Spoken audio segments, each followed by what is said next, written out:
Hello, hello, bonjour à tous et à toutes. On se retrouve aujourd'hui pour une nouvelle sélection de nos jeux Duo Plus.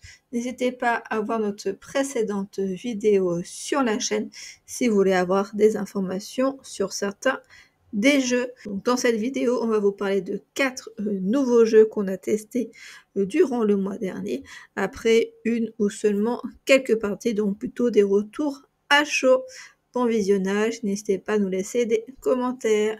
Zenith est un jeu de stratégie basé sur la mécanique de tir à la corde pour 2 ou 4 joueuses. Nous avons fait 3 parties. Aurélie, qu'en as-tu pensé? Alors plutôt un très bon retour sur ce jeu. D'ailleurs, on avait fait 2 parties il y a quelques temps et on a refait une partie là aujourd'hui. Je trouve qu'il est assez simple à prendre en main. Je trouvais aussi que c'était un jeu qui est très ergonomique, qui a été épuré avec juste les informations nécessaires pour pouvoir jouer. Par contre, en effet, l'iconographie est assez complexe. Mine de rien, déjà cette partie-là, du coup, on avait déjà bien plus de facilité à se repérer sur les icônes. Je dirais qu'il y a 90% qu'on sait très bien repérer. Et quand il y a un petit doute, du coup, on se réfère à cette fiche de jeu. Alors moi, j'ai trouvé que la mécanique du tirage de cordes était originale. Pour le coup, je ne crois pas qu'on ait d'autres jeux sur cette mécanique-là. J'ai bien aimé aussi l'utilisation de la famille de cartes qui est utilisée sur sur deux des 3 plateaux. Qui est du coup très lisible et facile à se repérer. Oui. Après, ce que j'aime bien aussi, c'est qu'il y a plusieurs possibilités d'action, que ce soit les cartes qu'on a en main, les actions qu'on a sur le plateau, donc de développement pour avancer progressivement. Et surtout, ce qui est intéressant, c'est qu'on active aussi les bonus précédemment acquis de la colonne.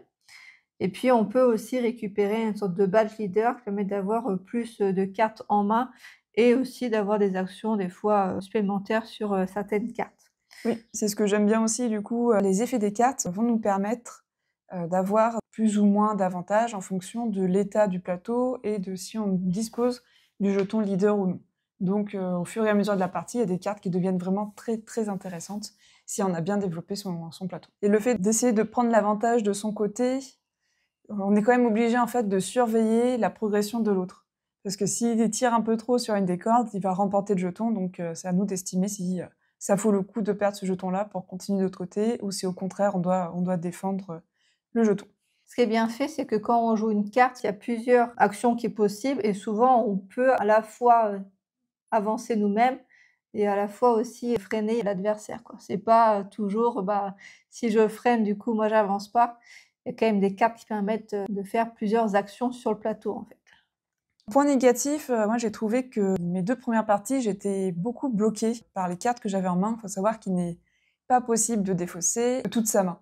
Il y a certaines cartes qui sont très presque uniques, qui permettent de le faire, mais du coup, si on a vraiment une mauvaise main, ça peut vite, on peut vite perdre beaucoup de tours et du coup la partie devient un peu déséquilibrée. Là-dessus, je mets quand même un petit disclaimer, c'est que c'est du coup mes 2 premières parties et il faut savoir que les cartes ont beaucoup d'effets et qu'il est nécessaire du coup de savoir à quoi ils peuvent servir pour mettre en place sa stratégie. Donc à voir sur les prochaines parties si c'est un point qui continue ou si c'est juste ma mauvaise connaissance du jeu qui avait bloqué ma main. Gatsby est un jeu de placement pour 2 joueurs et pour des parties de 30 minutes. Aurélie en a fait une partie, qu'en as-tu pensé? Alors moi déjà, j'aime bien parce que c'était assez simple à prendre en main. Donc les règles sont simples à comprendre. On a 3 zones de jeu principales. Une, on va poser une autre pion en manière à côté du coup d'un pion déjà existant. Une autre, c'est plutôt une course pour arriver jusqu'en haut, mais attention parce que l'adversaire va monter plus vite, c'est derrière nous. Et puis le troisième plateau, c'est vraiment plutôt un jeu de majorité. Donc ça, j'ai trouvé facile à prendre en main avec quand même 3 plateaux un peu différents. Et du coup, on a à chaque tour 2 actions au minimum à faire et en fonction des actions qu'on fait, on va pouvoir obtenir un peu des effets combos qui vont nous permettre d'avoir quelques actions bonus supplémentaires. Ce que j'ai bien aimé aussi, c'est qu'il y a une possibilité du coup d'imposer les prochaines actions donc de l'adversaire, donc d'un petit peu donc le bloquer. Donc moi j'aime bien quand il y a un petit peu de quand même d'affrontement entre les joueurs, quand c'est pas trop linéaire, quoi. Le seul plateau qui m'a vraiment plu, du coup, c'est la partie cabaret, parce que je trouve que c'est là, il y a un peu plus de stratégie, il faut un peu plus réfléchir, alors que les autres, c'est assez linéaire, et on monte sur une piste ou on avance sur une piste. Il n'y a pas beaucoup de réflexion, je trouve, là-dessus. Oui, c'est vrai que le plateau dont tu parles, enfin, il faut vraiment réfléchir à son positionnement, parce qu'il faut se déplacer, enfin positionner nos jetons d'un bord à l'autre bord pour faire du coup une suite de jetons. Et bon, bah, on est obligé de réfléchir, de déplacer parfois nos jetons pour, pouvoir, réussir à faire le chemin. Sinon moi j'ai, bien aimé aussi le fait qu'au début de la partie, on doit retirer les tuiles personnages parce que moi je m'étais dit: «Bon, bah, c'est bon, il reste une tuile personnage qui est face cachée, je pense que c'est celle qui me manque» et du coup je me suis dépêchée de la récupérer. Sauf que finalement c'était pas la bonne couleur parce que j'avais oublié qu'on avait retiré, donc j'ai dû adapter ma stratégie en cours, de jeu. Et d'ailleurs, en fin de partie, on a dû, adapter un peu toutes les 2 notre fonctionnement parce qu'on s'est rendu compte qu'on n'allait pas forcément, réussir à obtenir ce qu'on voulait au début, quoi. Dans les points négatifs, et qui n'est pas des moindres, c'est que j'ai eu aucune émotion en jouant à ce jeu. J'ai trouvé au final assez plat, sans vraiment d'intérêt stratégique. On choisit l'action qu'on fait, on fait les placements, ça fait des combos, et voilà. Ce qui peut totalement plaire à plein de gens, mais c'est vrai que pour moi, ça manque un peu de retournement de situation, de choix possibles. Moi aussi, je me suis pas non plus beaucoup éclatée en y jouant. J'ai trouvé ça très linéaire. Je fais mon action, elle joue, je joue, voilà. Juste à la fin, il y a eu cette petite tension. J'ai commencé à me dire: «Ah là, il faut que je me dépêche parce que du coup, si elle récupère, le personnage, peut-être qu'elle va gagner ou surtout que moi, il faut que je récupère celui-ci pour que je gagne». Mais sinon, c'est vrai que ça n'a pas non plus été une éclate totale.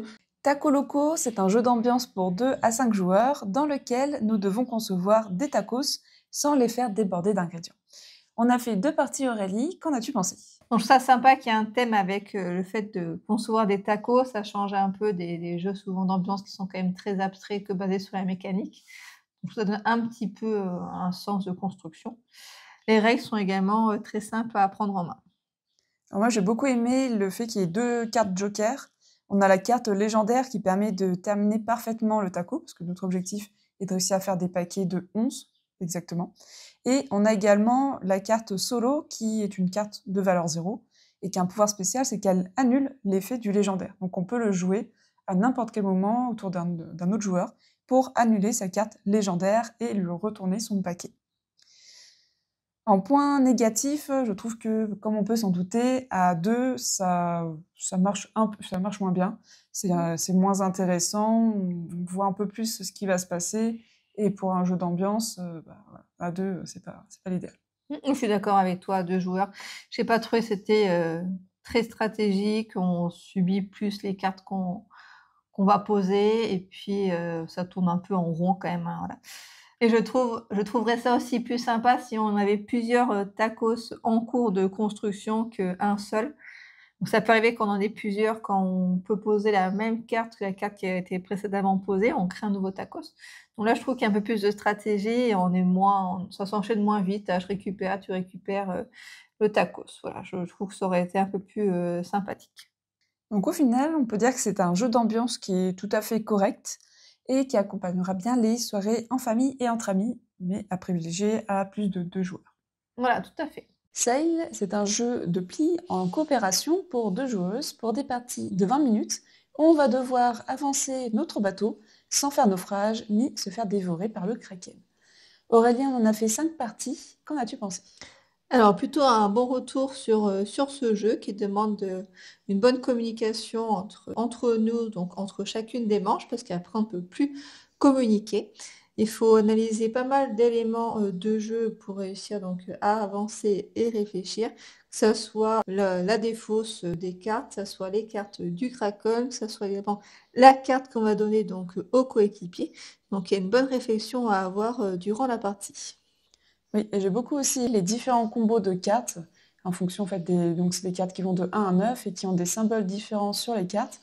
En fonction des cartes qu'on va jouer, on pourra faire des paires ou un fonctionnement un peu particulier avec les canons et avoir du coup des effets spécifiques, avancer, enfin repousser le kraken ou filer vraiment tout droit. En effet, ouais. Après, ce que j'aime bien aussi, c'est que quand on va, subir des dégâts, on va rajouter des cartes dans, la pioche, ce qui fait qu'il y aura encore plus d'aléatoire et de réflexion à avoir sur les cartes qu'on va pouvoir, avoir en main. Alors, c'est un jeu que j'aime beaucoup, mais si je dois lui trouver un petit point négatif, ça va être peut-être le manque de variété des obstacles, où on aurait peut-être mis à d'autres obstacles ou des bonus sur le chemin pour arriver au bout du chemin. et peut-être que ça viendra avec une extension.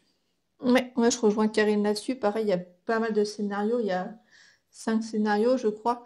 Mais ça fait un peu plus des niveaux de difficulté que réellement des scénarios parce qu'il y a quand même peu de changements entre chaque. C'est juste que on va dire, l'arrivée est repoussée beaucoup plus loin donc, entre chacun. Donc voici notre retour. Est-ce que tu as quelque chose du coup à rajouter?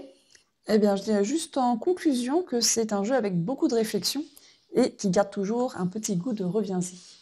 Oui, tout à fait. En plus, comme c'est pas facile, hein, on s'y attache pour persévérer, surtout comprendre les mécaniques, les stratégies pour réussir. Donc plutôt un bon coup de cœur sur ce petit jeu de pli. Pour résumer, essentiellement 2 coups de cœur pour nous. Zénith avec le mécanique de tirage de la corde qui est bien réussi et celle avec la complémentarité entre la communication limitée et la mécanique du jeu de pli. N'hésitez pas à nous dire en commentaire si vous avez un avis sur ces 4 jeux. Merci d'avoir regardé cette vidéo et à bientôt dans une prochaine.